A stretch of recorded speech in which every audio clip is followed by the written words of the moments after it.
रूस यूक्रेन युद्ध ने दुनिया को एडवांस तकनीक के साथ युद्ध लड़ने की एक कला भी सिखाई है, साथ ही साथ प्रेरणा भी दी है कि कैसे युद्ध को लड़ा जाता है। इस वक्त मैं आपको दिखा रही हूँ इंडियन नेवी के लिए खास तौर से डिज़ाइन की गई मैकेनाइज्ड विसल, जिसको आपको बता दें कि ये अनमैन्ड विसल है, लेकिन ये एक तरीके का डिस्ट्रॉयर है। ऐसी विसल है जो कि पानी में चलकर, समुद्र में चलकर दुश्मन की शिप को डिस्ट्रॉय कर सकती है, उसमें सीधे ब्लास्ट कर सकती है। और सबसे बड़ी बात यह है कि ये स्वदेशी है, यानी कि भारत में इसका निर्माण किया गया है।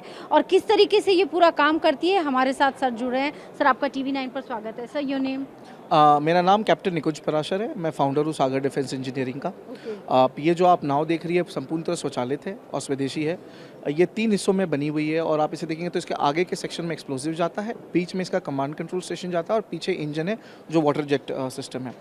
तीनों को जब हम इसे कैरी करते हैं इसका फॉर्म फिट बहुत छोटा हो जाता है। हम इन दोनों सेक्शन को निकाल कर बीच वाले सेक्शन में डाल सकते हैं और फिर कहीं भी पोर्टेबली लेके जा सकते हैं। जगह पे पहुंचने के बाद हमें जोड़ने के लिए हार्डली 5 मिनट लगता है और इसके बाद ये रेडी फॉर ऑपरेशन है।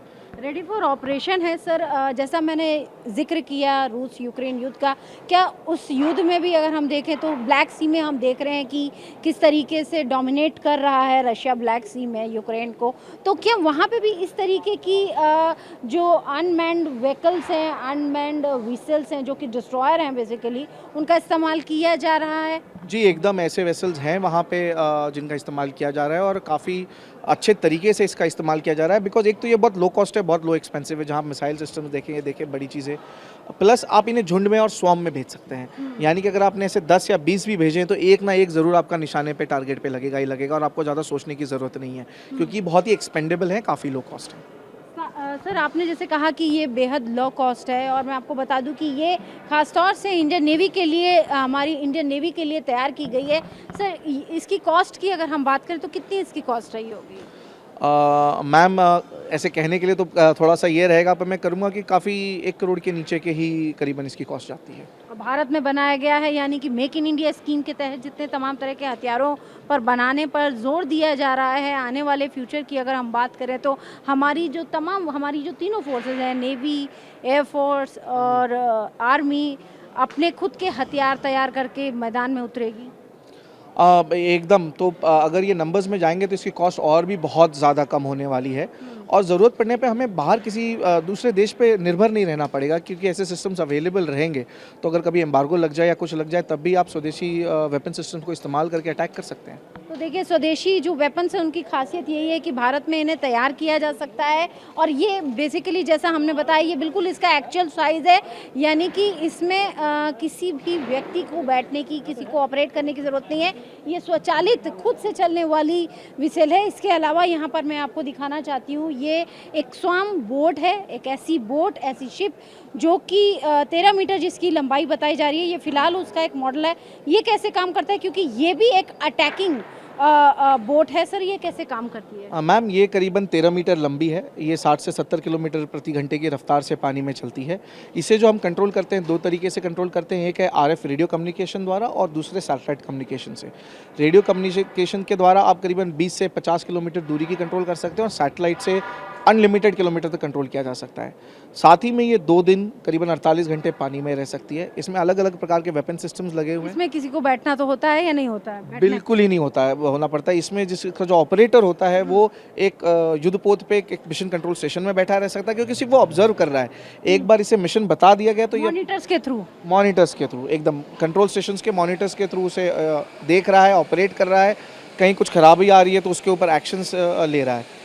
उसके अलावा जो है ये बोट जाकर अपना काम स्वयं करती है, यानी कि इंटेलिजेंस, सर्विलेंस एंड रिकॉग्निजेंस के ऑपरेशन से वो सारे काम करती है। फायर करने का कंट्रोल जो है वो ऑपरेटर को दिया हुआ है। एक चीज़ मैं सर और जानना चाहती हूँ कि जैसे ये शिप का, क्योंकि ये मॉडल है 13 मीटर लंबी, ये जो स्वार्म बोट्स हैं ये हैं, लेकिन ये इसका एक छोटा मॉडल है क्योंकि इससे बड़ी होती है साइज़ में। सर, ये जब चलती हैं तो क्या ये झुंड में चलती है? नॉर्मली जब ऑपरेशन, रियल टाइम ऑपरेशन की अगर हम बात करें तो क्या ये झुंड में चलती है, कैसे चलती है? जी मैम, जैसे हम स्वॉर्म कहते हैं तो उसका अर्थ ही यही है कि झुंड में चलना है और करीबन 3 से 4 वेसल ये अपने आप साथ में चल सकती है। इससे क्या होता है कि आपका एक जो एरिया, सर्च एरिया है, वो बहुत जल्दी कवर हो जाता है एंड जो शैडो सेक्टर्स हैं वो हट जाते हैं। शैडो सेक्टर सर जाते हैं। यहाँ पर हम एक और चीज़ देख रहे हैं, इसके बारे में भी सर बताइए, क्योंकि हम जब देखिए कैमरा पर्सन राजू से कहूँगी एक बार दिखाएं ये सर, ये दोनों जो डिस्ट्रॉयर और मॉनिटर बेसिकली ये किस तरीके से काम करते हैं, थोड़ा इसका भी बताएं। मैम माइन काउंटर ऑपरेशन जब भी की जाती है तो 4 चरणों में की जाती है। पहले चरण में है कि डिटेक्शन, आप माइन डिटेक्ट करते हैं। दूसरे चरण में आइडेंटिफिकेशन है। चौथे चरण में, तीसरे चरण में कि आप लोकेट करेंगे, एंड जो चौथा चरण है उसमें आप उसे ख़त्म कर देंगे। हम आखिरी 2 चरण में आते हैं, बिकॉज जो पहला और दूसरा जो चरण है उसमें भारतीय नौसेना के युद्धपोत एंड माइन काउंटर मेजर जो है वो काम करते हैं।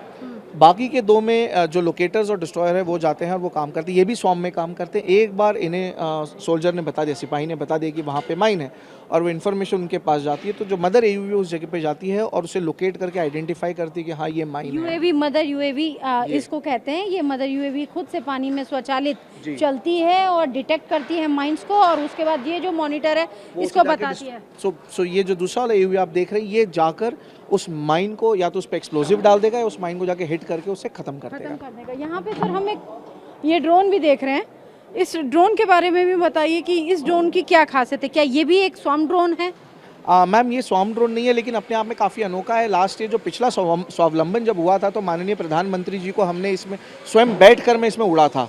तो ये देश का सबसे, वरुणा इसका नाम है, ये देश का सबसे पहला ह्यूमन कैरिंग प्लेटफॉर्म है, जो इस साल रिपब्लिक डे परेड में भी नेवी के टैब्लू के ऊपर रखा गया था।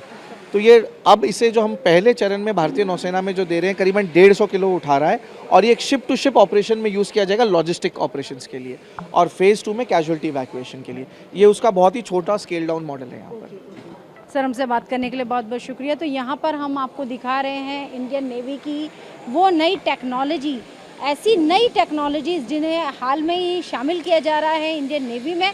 लेकिन सबसे बड़ी बात यह है कि मैं आपको यहाँ पर एक ऐसा डिस्ट्रॉयर, एक ऐसा कॉम्बैट व्हीसल दिखा रही हूँ जो कि खुद से ऑपरेट होता है, खुद से चलता है। ऐसा डिस्ट्रॉयर जो कि दुश्मन की शिप को जाके सीधे डिस्ट्रॉय कर सकता है, उस पर अटैक कर सकता है। तो ये पूरी तरह से स्वदेशी हैं, और इस तरीके के तमाम नए हथियार और नए इक्विपमेंट स्वावलंबन के इस प्लेटफॉर्म पर दिखाए जा रहे हैं। वीडियो जर्नलिस्ट राजू यादव के साथ अंशु निर्वाण, TV9।